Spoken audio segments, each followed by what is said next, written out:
On s'envole d'abord au Japon pour retrouver David, sortir dans des endroits sympas à ses côtés et se tenir au courant des dernières tendances locales. On revient ensuite en France pour ne rien rater des actus du moment. C'est parti pour les news.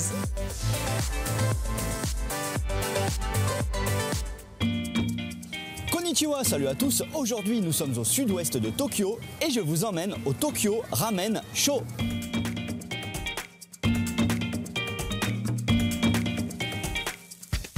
Alors, nous sommes au niveau de l'ancien parc olympique de Komazawa et le Tokyo Ramen Show, c'est un événement qui a lieu tous les ans. Ça s'étale sur plusieurs semaines. En fait, là, il y a 18 stands de ramen, mais ensuite, la semaine prochaine, ça va changer et 18 autres nouveaux stands vont s'installer. Je vous fais un micro-rappel sur les ramen. Ce sont bien sûr ces fameuses nouilles de blé à la base originaires de Chine, mais que les Japonais se sont complètement appropriées.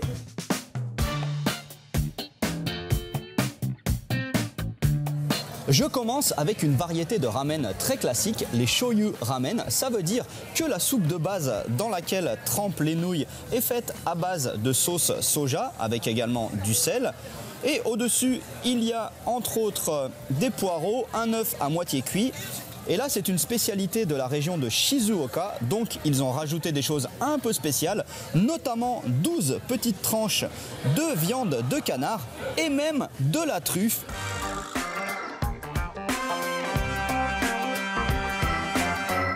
J'enchaîne avec des tonkotsu ramen, c'est une spécialité du sud du Japon, en particulier de la ville de Fukuoka, d'où proviennent ces ramen.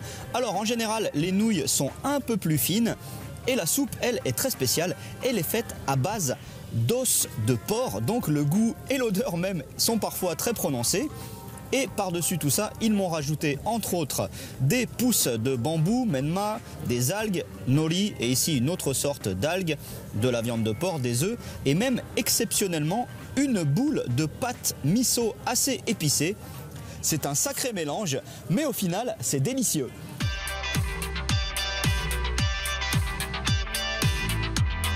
Je termine avec mes ramen préférés, ceux qui viennent de la ville de Sapporo, tout au nord sur l'île d'Hokkaido. En général, les plus fameux sont des miso ramen, c'est-à-dire que la soupe est faite à base d'une pâte de soja. Et là, c'est une version assez spéciale, hein. Ils ont rajouté pas mal de choses. Notamment, je ne sais pas si vous voyez bien au-dessus, la poudre rose là, elle est faite à partir de crevettes. Et il y a même des petits morceaux de tête de crevettes dans la soupe. Il y a également un gros morceau de viande de porc. Et là, du beurre d'Hokkaido et du maïs. Alors du coup, c'est très bon, mais c'est quand même assez lourd. Voilà, je me suis régalé car c'était des variantes de ramen assez originales. Par contre, même pour moi, enchaîner 3 plats de ramen, c'est beaucoup. Je suis plein comme l'œuf. Allez, à plus. Bien, mais...